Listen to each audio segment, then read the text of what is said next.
Hi, this is Jason Oberlander, Chief Commercial Officer at ASM Global, and this is One-on-One with ADC Partners.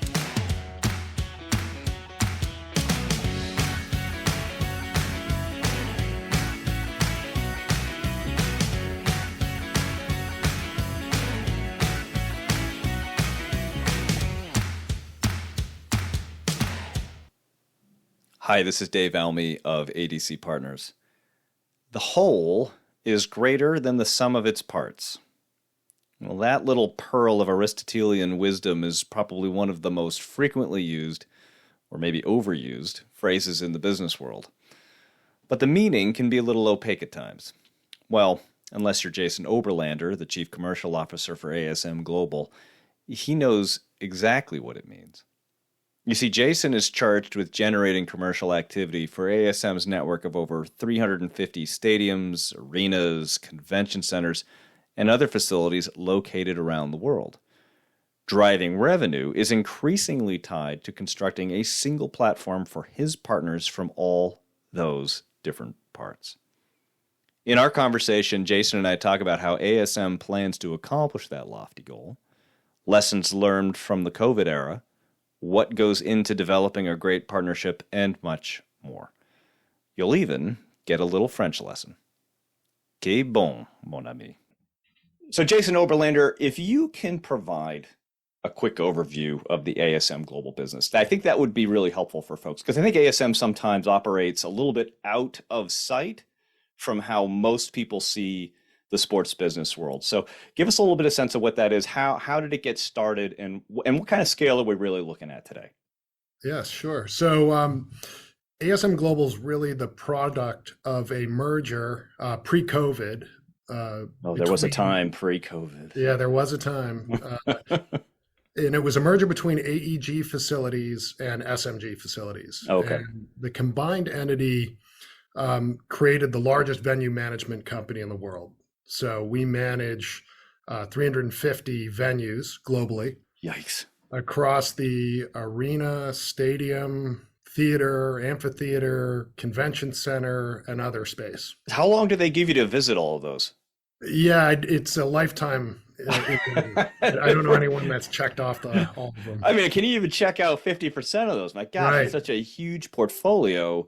But I mean, in your role as Chief Commercial Officer, obviously it's sort of integral to have a fairly decent sense of, what the buildings are, what they offer, and everything like that. So if you could, what is the Chief Commercial Officer for ASM Global? What falls under your purview on a day-to-day basis?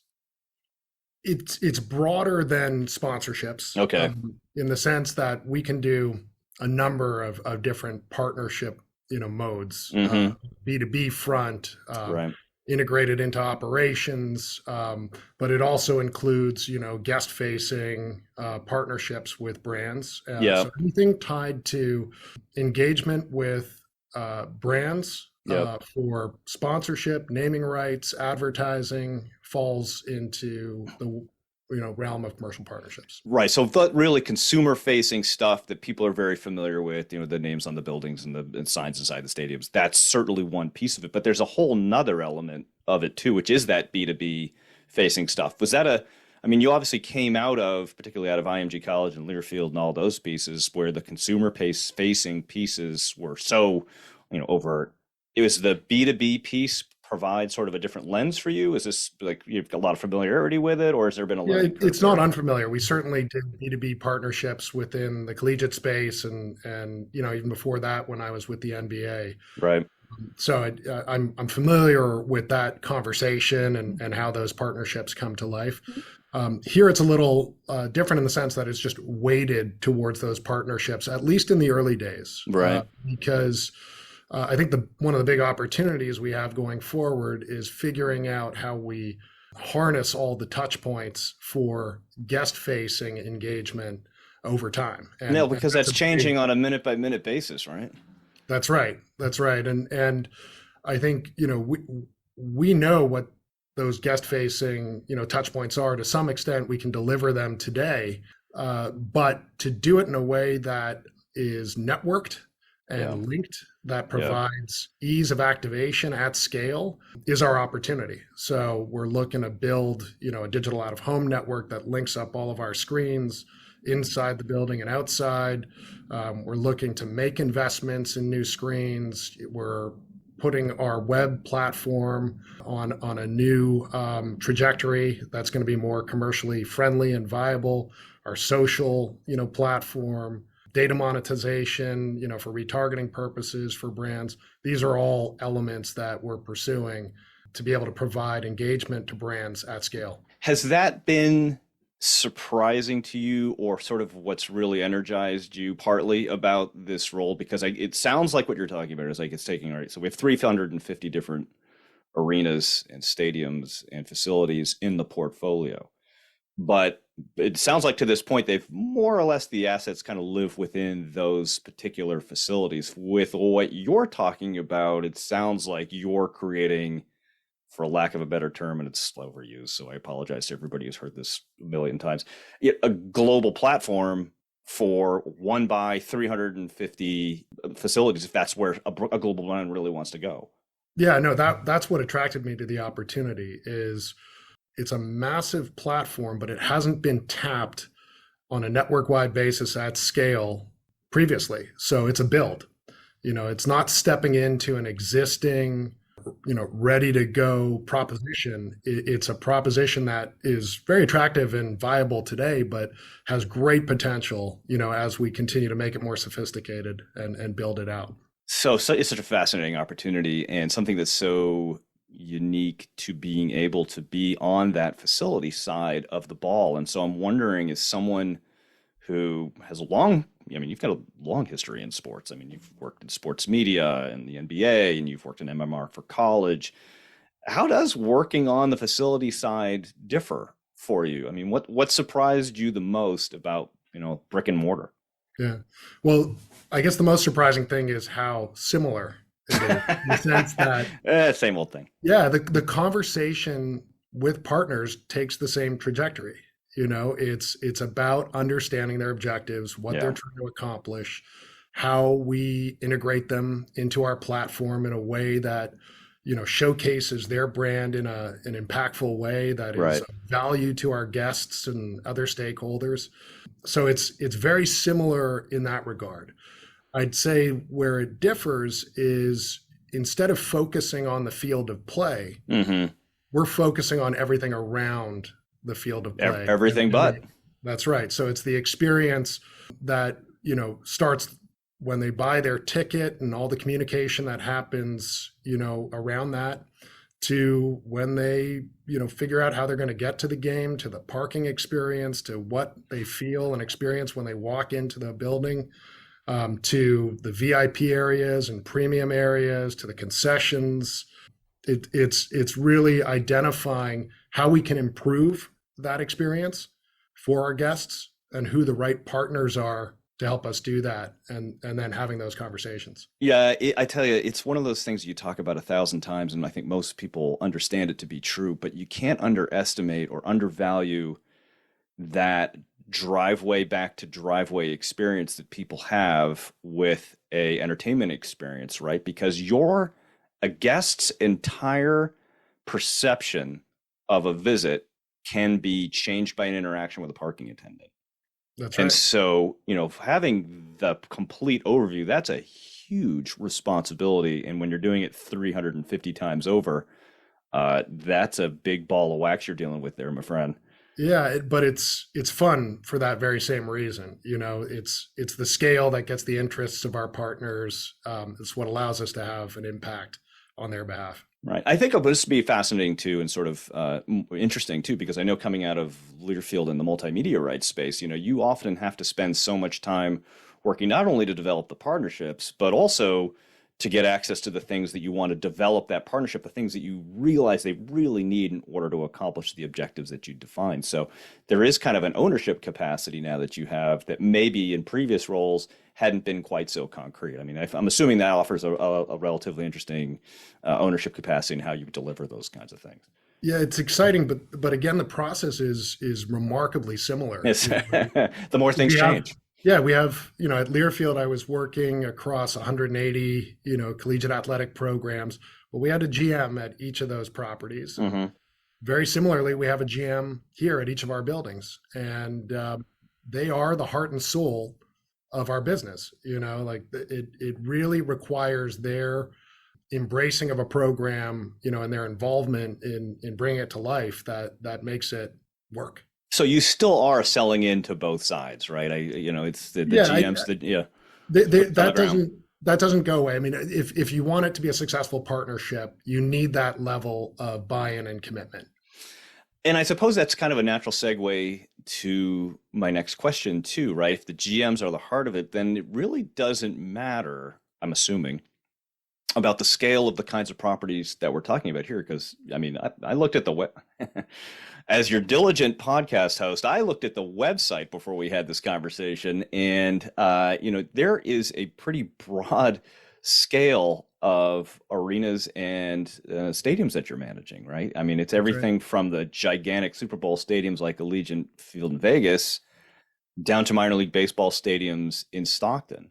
Mhm. So, from your perspective, how does managing those kinds of commercial activities and expectations differ when you're talking about, huge football stadium or small minor league baseball stadium, or is it all the same no matter what? It's just butts and seats and drive revenue.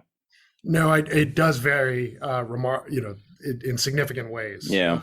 And in particular, where we have, an NFL pro team, in the building, that requires very different conversation, than another building where, we're dealing with, an ECHL hockey team, Right. a G League team. Are you Um, suggesting that the NFL is sort of fixed in their ways and what their expectations are and have certain No, demands over? I think they're good partners, but it does require, having those in-depth conversations to see if it makes sense. And you're obviously navigating around their partners. And so protective of the shield and everything That's that's right. tied to it, right? So anything you That's want to right. do has to make sure that it reflects well on that, yeah? Yes, absolutely. And then, we work in all types of genres, and sports is just one of them. So music, and then the convention center space, it's an entirely different proposition that is totally white space. Yeah, it's totally why it's fascinating too, right? Because so much attention is focused on sports, right? And the Mhm. excitement and it's very sexy and everything like that. But if you talk about bodies through turnstiles, convention centers It's trip massive. it's Yeah. it's like unbelievably massive. Yeah, and it's uncluttered. It's a white space environment for brands who really haven't, cracked the code. I think largely because no one's helping them navigate it until now on how to really engage with exhibitors and those attendees. And I think in the past I would have said something along the lines of, the difference is that, sports generate so much emotional That's right. quotient, content associated with it, right? So the sale is a little different, but you know, there's certain convention. You look at CES and the Consumer Electronics Group gathering that's going on in Vegas right now. That generates a lot of excitement and energy around it too. So, the delta between the two of them might not be as far as what I had thought in the past, and I'm sure that's one of the ways that you're looking at it too. No, absolutely. And I think, from a high level, we look at the guest traffic across our Yeah. buildings globally. That's 164 million. It's coming through our buildings. So it's arguably, the largest live event marketing platform out there. That's Now, just a lot of people. yeah, you can't imagine, a scenario where a brand is going to step in or can step in, Yeah. to take advantage of that entire scale. But that's where the conversation goes to objectives and priorities. Where does that brand want to show up? Where do they need to show up? Where do they need to make a difference? Then we overlay that against our portfolio, and understand, do we need to key in on sports? Can it be music centric? Does it matter? The brand really drives us in those decisions. Yeah, that's fascinating too, right? Because it's not just you can take a look at what each brand is doing from an existing standpoint. When you're talking about global brands, I mean, they're all involved in different things and doing, sports and entertainment and a variety of different things in that regard too. But when you have such a network of facilities, boy, you can really start to mix and match to come up with something that reflects not only what they want to do, but what they're already doing. Mhm. So that's such a powerful piece. I'm wondering also too, like, And so we talked about scope and scale associated with the number of, versus like Super Bowl stadiums versus minor league baseball stadiums.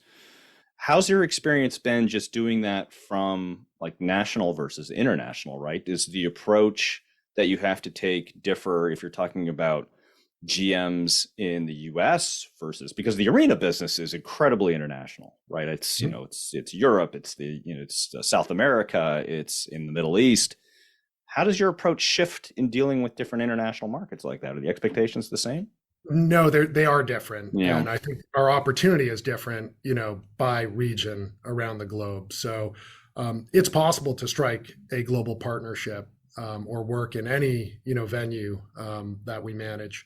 But the focus is really on the US and Europe, because our commercial opportunity is just stronger there. And that's where we're spending a lot of our time, energy, and resource as it relates to partnerships. So when you say upside, is that related to the idea of like, boy, we have so much ceiling to be able to hit. There's so much more activity that we can do here, and limitations in some of the other markets, or the other markets, like there's so much going on there already? It also, it's a function of our deal structure, with each of those venues as well. Yeah, I'm assuming that's not just one type of contract. Right. So we have different venues and we have different deal structures with, those venue types. So it's a puzzle. And it's an international business too. I mean, is this some of your first international exposure to these kinds of deals and putting those together that way, or is that in just some time, because obviously working in the collegiate space, you're very US centric. Just a bit. But when I worked at the NBA, that was a global business, and it was a fast growing global business. Right. So there's a lot of interest from partners in understanding how, they could work with us in Europe or China or, Africa. I know a little bit. I'm going to ask you to reflect on like how partnerships have changed over that, because, you've been involved in putting together these kinds of relationships between brands and sports for a pretty long time now. So, I'm interested in your perspective. Before we get there though, you started at ASM in September 2021. That's right. And there was this little thing going on. I don't know if you can think back as far as you possibly can into the dumpster fire that was COVID and what that did to the entertainment facility business. I mean, it was just that. It was a dumpster fire. It was. Reflect back on that time. I mean, you come in there and it's like, what was that moment like? I mean, was it chaos? Was it throw my hands up and run around type stuff? I mean, I think it was a fortunate time to start. It was September, and it felt like that hour right before the sun rises. Oh, really? So you felt like it was happening? I felt like it was happening. I knew that the marketplace was waking up because we had an almost record year in new business at the field for national partnerships. So I knew that the marketplace was primed to get back to work and figure out how to, move their businesses forward. And stepping into ASM when I did was right as, venues were planning to reopen. And it was happening at different stages across the globe, but it was just starting to happen. And that afforded me the opportunity to kind of be there right as it was reawakening. So that's pretty amazing. Like you come in right in the middle of it, but even at that time, there was, okay, I can see where things are heading, right? You can see, like to use your term, like the sun was starting to rise, because it was, pardon my language, it was pretty shitty there for a while. It was terrible. And we were all, me included, working from home, and, this opportunity with ASM Global, I wanted and had the opportunity to come into the office and be visible. I mean, it was very sparse, around LA Live and offices here at the time. LA not quite so live at that point. Yeah, it was an opportunity to, spend quality time with my boss and the CEO, Ron Benson, and some of his recent hires. It was a small crew in a quiet office, but it gave us an opportunity to kind of get our feet under us and think about how we're planning for this reawakening. That has to be kind of a unique challenge too, right? Because partnerships, in developing partnerships. I mean, for all the tactics and skills that you put against it and things like this is a people business, right? You Right. mean you want to be engaged with people. If you can't do it effectively if you're not interested in the stories that people are telling and trying to problem solve and working with them to come up with solutions and things like that. Was there a bit of a kind of moment where you'd like that? I'm like the working from home thing is great because you save time on the commute and all that, but I mean it's hard to be working solo, particularly in a new job. What was that like? There wasn't an opportunity to right out of the gate to engage partners because I needed to learn. I needed to Yeah, okay, that's understand, fair. Yeah. the platform. I need to go and visit. I actually took a trip out to the UK and did a tour of our UK properties in November. This was kind of in that window between reawakening and Omicron. Yeah. Yeah. And they were just starting to come back to the office. They hadn't been back in the office yet. So when I was able to go out there, they were regrouping for the first time. So there was this sense of optimism and People emerging from a hole. yeah, people emerging from, they hadn't seen each other in a couple of years, so it felt good because starting to connect with people again and spend quality time with people again.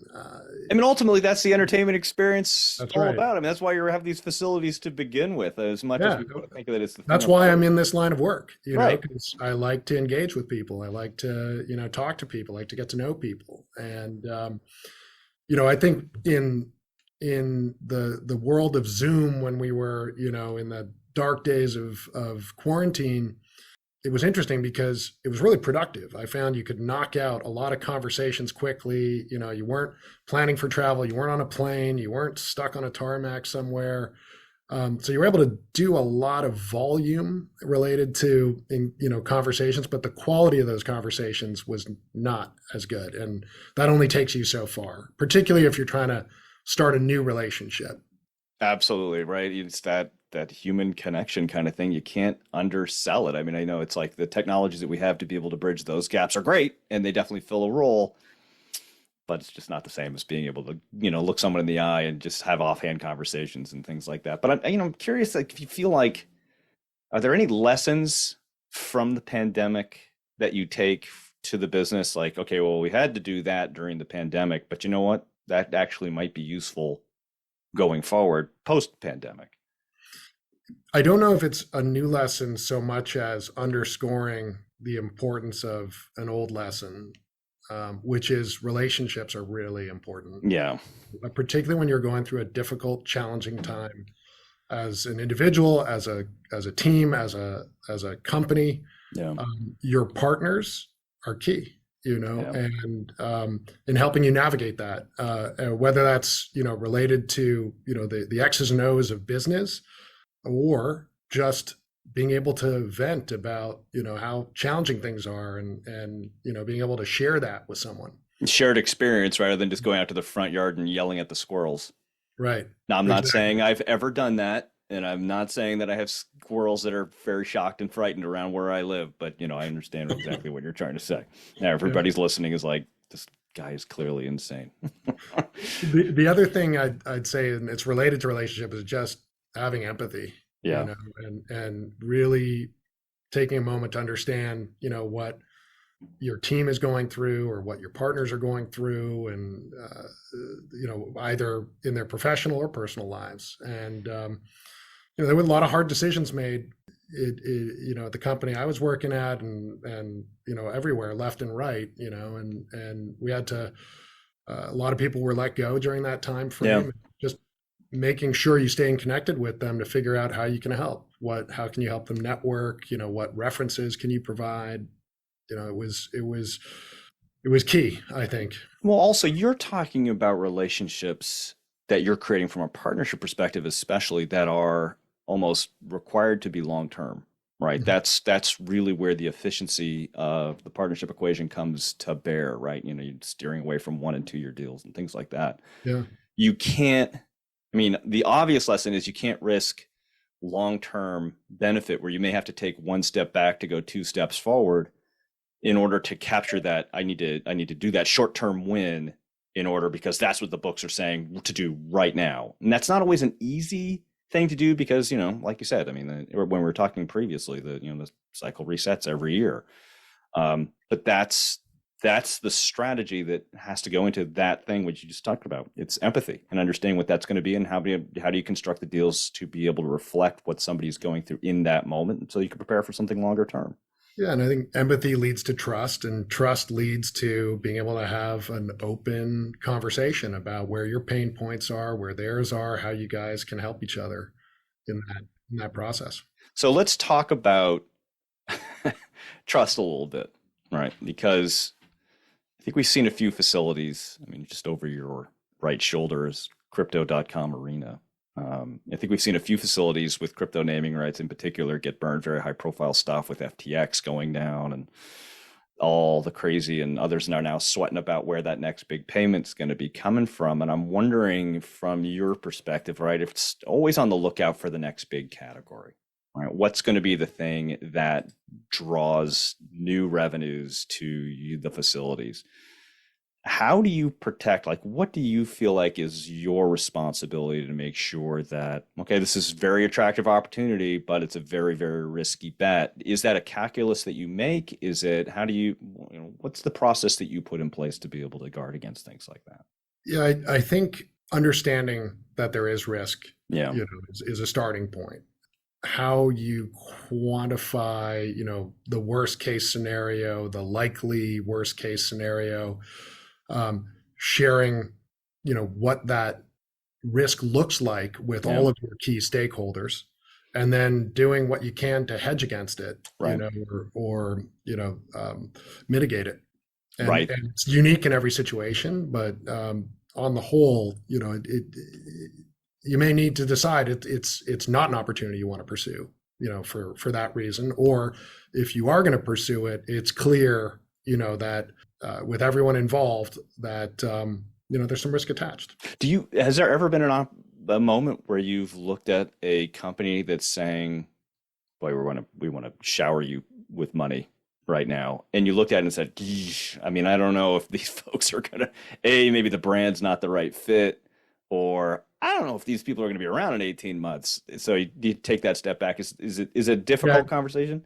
I won't, name names, sure, but sure. Yes, I've certainly experienced that in the past. Yeah. Especially, when you're on the front line of business development, or you're leading people on the front line of business development, they're hungry, It's an eyes wide open construct, right? To be able to make sure that the people who are going into the relationship see all the possibilities and all the different avenues associated with that. Yeah, and you can't obviously predict the future, but I think you can gauge, likely outcomes. Outcomes, yeah. And I think you were also alluding to the idea that this is a hard thing to do, particularly when you're leading business development teams, right? Because I think people who are putting together these partnerships, they are naturally optimistic. They're going to see the opportunity and, this is going to be great, and we can do this stuff.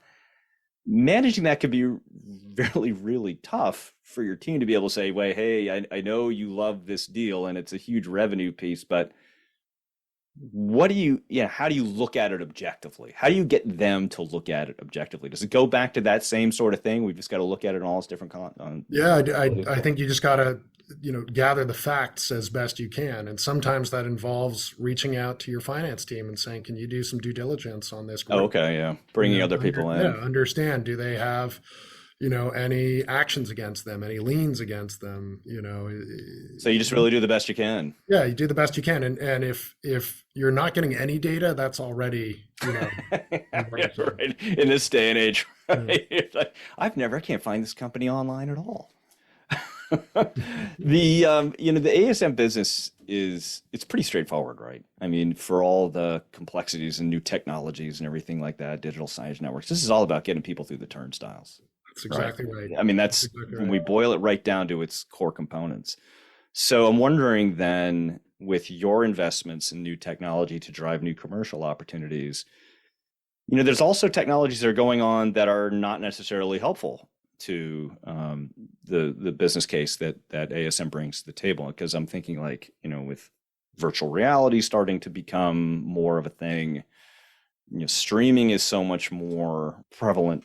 Do you think that's anything that will ever supplant the live experience, or is that something that you need to guard against from the kinds of programs you're putting together? I don't think it's something to worry about maybe in the trajectory of my career. I think it's way down the road. And I say Your this, your kids are going to have to worry about it. yeah, I think, my wife works at Meta, and I've had an opportunity to experience Oculus, and it's great. It's phenomenal. But there is no way that today it's replacing, a live concert experience. So I think it's all additive and complementary at the moment, and I think obviously we all need to keep an eye on it and figure out how it can enhance and support, the growth of our business. But I don't see it being an imminent, concern. Do you and the wife sit around across the dining room table at each other and like have this argument? We really try not to talk about that when we come home. Okay, good. I think we're pretty good at it. Yeah. Honey, let's argue about the live versus virtual experience. That'll be a great way to spend time with the kids. All right, so let's wrap it up with some perspective on your approach to partnerships, because like we talked about, you've been doing this for a while. Mm-hmm. And you've developed a skill set over a variety of different properties that you've worked for. Putting together partnerships of a variety of different scopes and scales, national, local, now obviously global. What does a successful partnership look like from your perspective? And what are the key things that you look that go into constructing them? For people who are listening on this and saying, boy, I really want to ramp up my game, mm-hmm. What advice do you have for them?